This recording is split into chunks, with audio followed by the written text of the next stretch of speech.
오늘도 살아계신 하나님의 말씀의 능력과 은혜가 또 오늘 한날을 세워가는 저와 여러분의 삶에 가득하기를 좋으신 예수님의 이름으로 간절히 축원드립니다.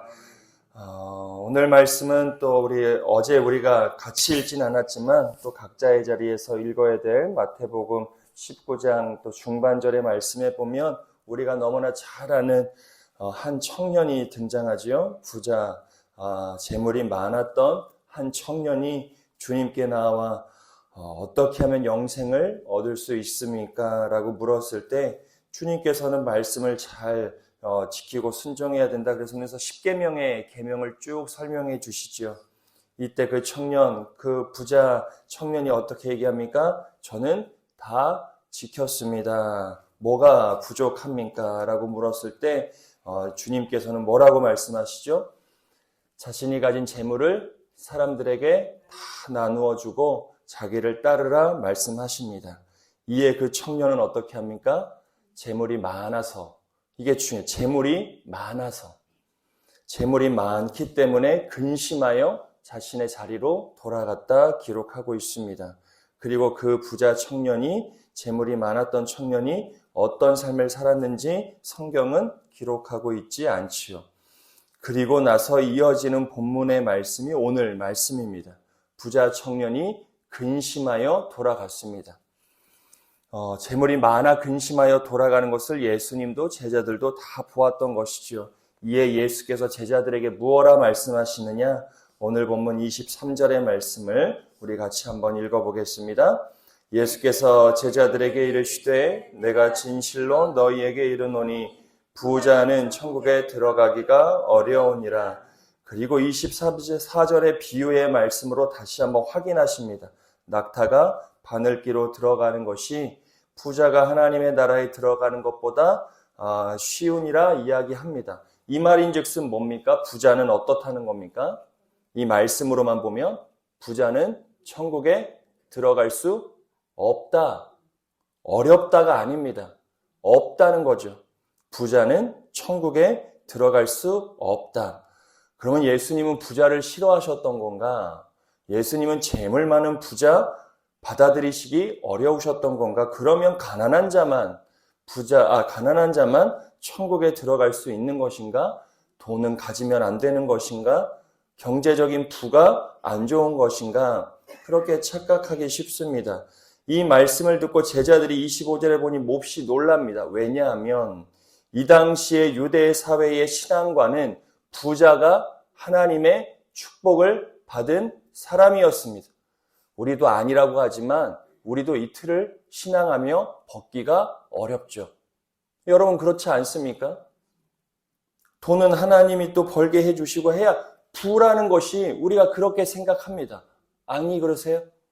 내가 그렇습니다. 돈이 많으면 하나님의 축복을 많이 받은 것처럼 여겨요. 돈이 없으면요. 반대로 여겨요. 돈이 많은 사람들은 어디 가서나 큰 소리 치지요. 돈이 없으면 내가 위축되고 주눅들고 괜히 자신감이 없어집니다. 내 지갑이 두둑해야 어깨도 펴고 내 지갑이 두둑하고 내 주머니가 가득 차야 어디 가서도 내가 주눅들지 않는 삶을 우리가 살아갑니다. 우리의 신앙생활도 부가 곧 하나님의 축복으로 내가 등치시켜 살아갈 때가 있어요. 이 당시에 제자들과 유대 사회가 그렇습니다. 그러니 부자 청년을 대하셨던 예수님의 태도, 그리고 그가 지나가고 나서 천국에 부자가 들어갈 수 없다. 그 당시에 가장 큰 짐승이 낙타지요. 바늘기 가장 작은 겁니다. 낙타가 바늘기 들어가는 거 기적으로도 이루어질 수 없는 일이에요.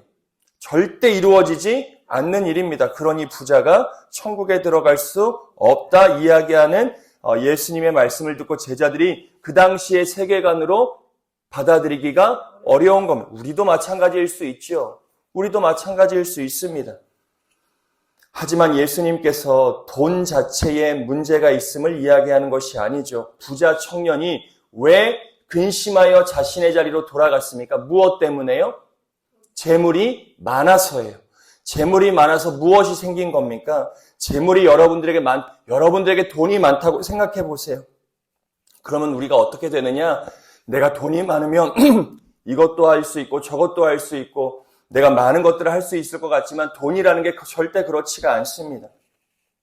돈을 내가 많이 갖게 되거나 재물 가운데 내가 마음이 빼앗기게 되면 자기 확신, 주님이 주시는 구원의 확신이 아니라 돈이 주는 확신 가운데 이 땅의 사람들이 살아가게 되어 있어요. 내 눈과 마음이 재물에 모여지게 될 수밖에 없어. 우리가 그렇게 연약한 자라는 겁니다. 자기 확신으로 살아가게 돼요. 재물이 많았던 부자 청년이 그렇습니다. 자기 확신이에요. 주님이 말씀하시는데 듣지 않잖아요. 자기는 자기가 할 수 있는 선에서 도둑질도 하지 않고 이웃의 물건도 훔치지 않고 부모도 공경하고 주님의 하나님의 이름을 만홀히 여기지 말라는 율법 내가 할 수 있는 만큼 다 지켰다. 그리고 주님이 더하여 주시는 말씀 자기 확신이 있으니 듣지 않습니다. 자기는 요 정도만 하면 될 줄 알았거든요. 재물도 있겠다. 부자도 됐고 내가 할 수 있는 것 모든 것도 할 수 있고 더 나아가 내가 주의 율법마저도 이만큼 지켰는데 거기서 재물을 다 버리고 와야만 영생을 얻는다?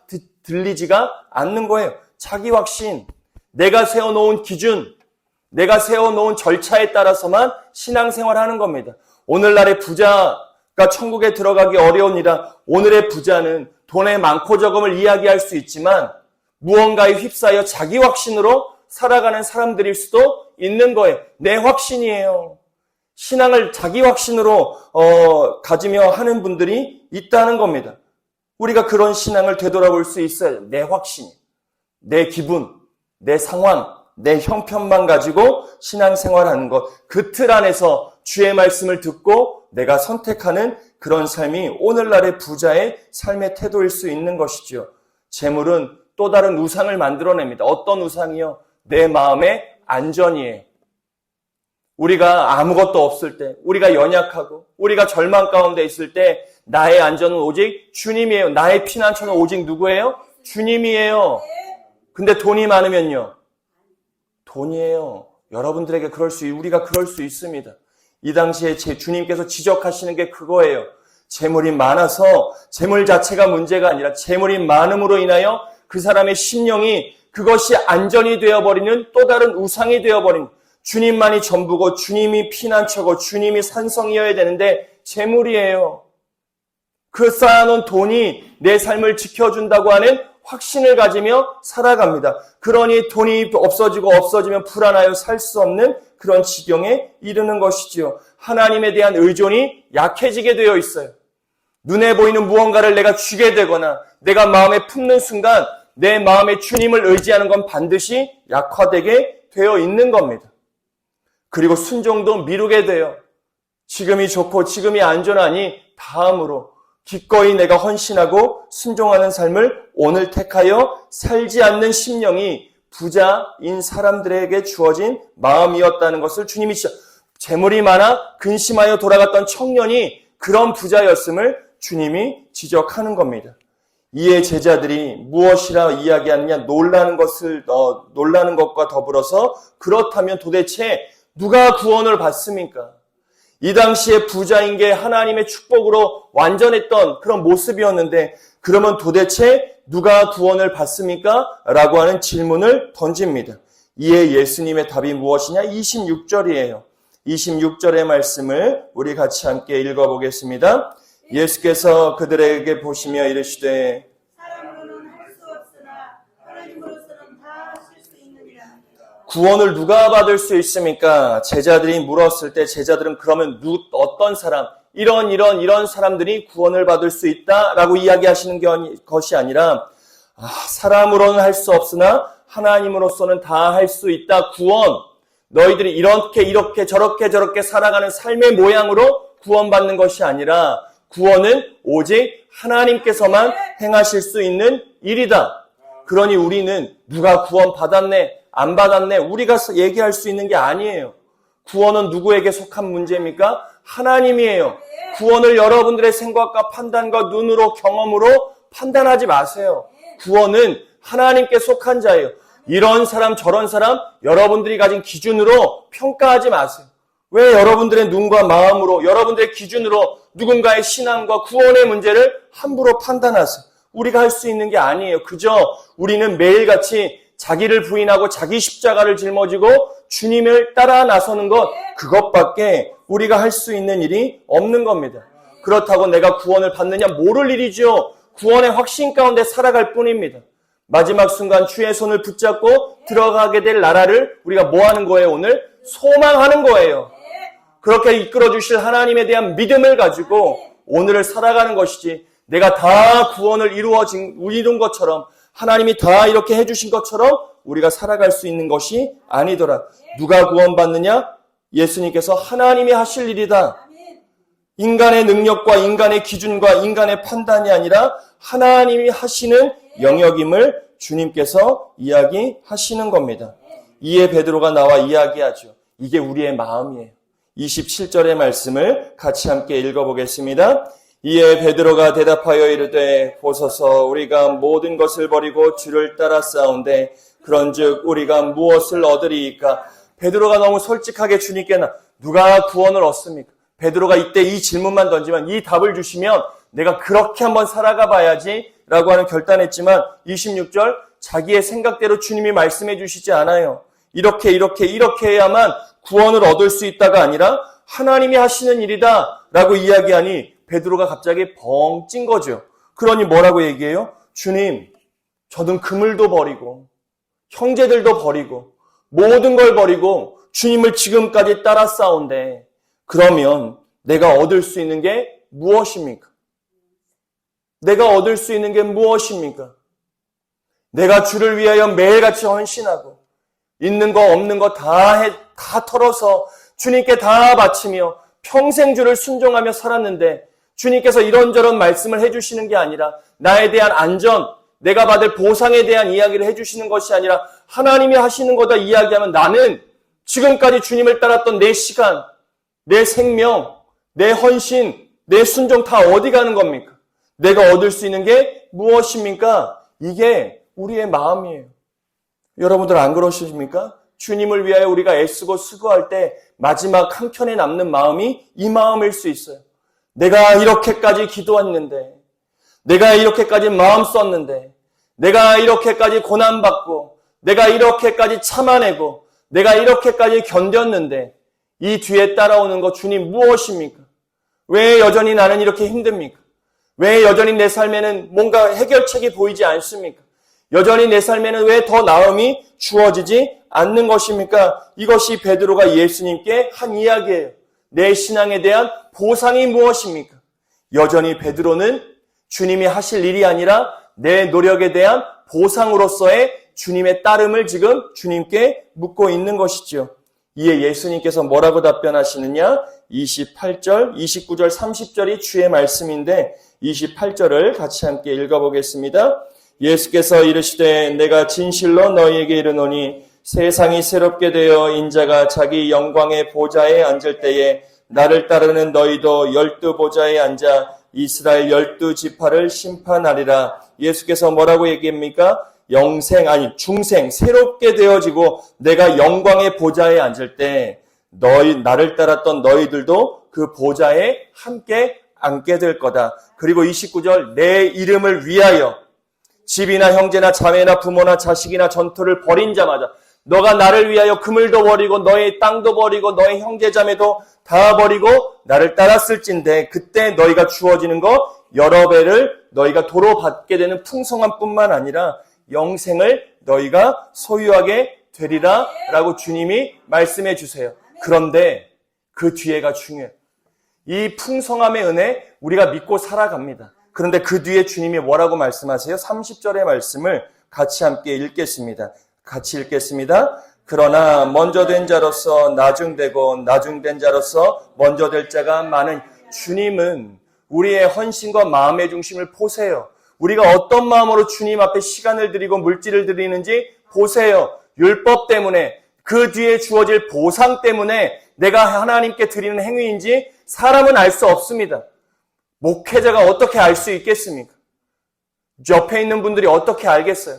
저분이 드리는 시간과 헌신과 물질의 드림이 어떤 마음의 중심을 가지고 하는지는 알 수 없지만 주님은 아세요. 그게 무엇 때문에 하는 건지 그 동기와 마음의 중심을 주님이 아시죠. 그것이 정말 주님의 이름을 위하여 이게 중요해요. 버린 게 중요하지 않습니다.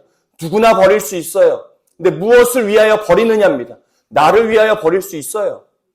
나를 위하여 희생할 수 있습니다. 나를 위하여 순종할 수 있지요. 나를 위하여 물질도 드릴 수 있어요. 그런데 나를 위한 게 아니라 주님의 이름을 위하여 버린 자마다, 주님의 이름을 위하여 생명을 버린 자마다, 주님의 이름을 위하여 물질을 드린 자마다 여러 배를 받게 되고 영생을 상속한다. 나를 위하여 드린 자에게는 반드시 주님이 보상하시는데 30절 그러나 먼저 된 자로서 나중되고 나중된 자로서 너희의 계산이 아니라는 거예요. 내가 이만큼 드리면 주님은 요만큼 나에게 주신다. 아니요. 안 받을 수도 있다는 이야기가 30절이에요. 못 받을 수도 있다는 게 30절. 그러니 주님의 30절, 29절로 끝나면 얼마나 행복합니까? 오늘 말씀 29절로 끝나면 박수치고 끝날 일이에요. 그래, 주님을 위하여 살아가면 반드시 하나님의 때 정말 나의 수고와 헌신 하나님이 받으시고 여러 배로 보상해 주시고 영생을 주실 거야. 할렐루야 아멘하고 29절 끝나면 좋아요. 그런데 우리의 또 다른 글심은 30절에 있는 거예요. 그러나 먼저 된 자가 나중되고 나중된 자가 먼저 된다. 하나님이 주시는 보상과 영생의 상속 우리가 측량할 수도 없고 우리가 확인할 게도 없어요. 먼저 된 자로서 나중되고 나중된 자로서 먼저 되는 것이 하나님의 계산이에요. 30배, 60배, 100배도 말씀드렸죠. 이건 점층적으로 하나님께서 축복 많이 하는 사람은 100배 아니에요. 우리가 측량할 수 없다는 겁니다. 우리의 계산과 하나님의 계산은 달라요. 그러니 우리는 내게 주실 하나님의 은혜에만 집중하는 거예요. 그걸 측량하는 것 우리의 그 과제가 아니라는 겁니다. 그런데 우리는 거기에 매몰되어 있어요. 여전히 우리는 보상의 신앙에 매여 있을 때가 많이 있습니다. 그러니 내가 주를 위하여 헌신하면서도 따라오는 것은 인간적인 심령일 때가 있는 거예요. 은혜로 보지 않습니다. 모든 것을 은혜의 관점으로 보지 않아요. 다 보상, 주고받음의 개념으로 보는 경우가 많이 있어요. 우리가 그렇게 살아가니 신앙도 그렇게 하더라는 겁니다. 아니죠. 26절과 30절 우리가 사람으로서 할 수는 없고 하나님으로만 가능하다. 하나님께서는 먼저 된 자로서 나중되게 하시고 나중된 자로서 먼저 되게 하시는 분이 하나님의 셈이다. 우리가 그것을 믿고 신뢰하며 살아갈 수 있어야 됩니다. 그리고 오늘 힘들고 어렵더라도 주님의 이름을 위하여 우리의 모든 것을 버리며 주를 따르는 삶을 우리가 기꺼이 살아갈 때 그때 우리의 삶은 부자로 인하여 주어지는 심령이 아니라 진짜 마태복음 5장을 시작하시며 주님이 주신 가난한 심령이 될 수 있는 거예요. 가난하다는 게 물질의 얘기를 하는 게 아니잖아요. 내 마음이 하나님밖에 없다는 것을 우리가 매일같이 고백하며 사는 삶이에요. 근데 눈에 보이는 게 내 마음을 지배하기 시작하면 그 심령이 절대 될 수가 없는 겁니다. 그러니 우리의 과제는 부자의 심령으로 주어진 그 심령을 벗어나 가난한 심령이 되어야 하고 그 심령을 가지고 나를 부인하고 십자가의 길을 따르는 것, 하나님의 이름을 위하여 늘 내 생명까지도 내 물질까지도 버리는 삶을 기꺼이 살아내는 것, 그 뒤에 주어질 보상 내가 계산하는 것이 아니라 하나님께 전부 맡기며 살아가는 것, 그것이 오늘을 살아가는 저와 여러분의 믿음의 삶이 될 수 있어야 합니다. 사랑하는 여러분, 재물의 소유의 문제가 아니라 재물로 인하여 이 땅에 있는 것들로 인하여 우리가 그것이 우리의 마음에 가득할 때 우리의 삶에 문제가 생긴다. 그러니 여러분들의 마음과 생각을 오늘도 하나님이 지켜주시기를 간구하며 한날의 삶을 살아가시기를 간절히 축복드립니다. 구원은 사람이 이루어낼 수 있는 일이 아니라 하나님께서만 하시는 일임을 꼭 기억하시고 하나님이 하시는 일 앞에 늘 잠잠히 입술로 무언가를 판단하여 정죄하고 내가 죄를 범하는 것이 아니라 하나님이 하실 일을 잠잠히 기대하며 살아가는 저와 여러분 되어지시기를 간절히 축복드립니다. 믿음의 삶은 절대 거래가 아니에요. 보상을 바라고 하는 것이 아닙니다. 믿음의 길은 주님을 신뢰하여 걷는 길임을 꼭 기억하시고 주님의 보상은 우리가 약속으로 믿되 주님이 주실 보상은 우리가 약속이니까 우리가 꼭 붙들어야 되지만 하나님이 베푸시는 하나님의 셈법 안에서 우리가 늘 순종하며 우리의 마음을 지켜 살아갈 수 있어야 된다. 오늘도 이러한 삶을 통하여 또 하나님의 거룩한 뜻이 저와 여러분의 삶에 오늘 하루도 임하게 되어지는 축복의 삶이 되어지시기를 좋으신 예수님의 이름으로 간절히 축원드립니다.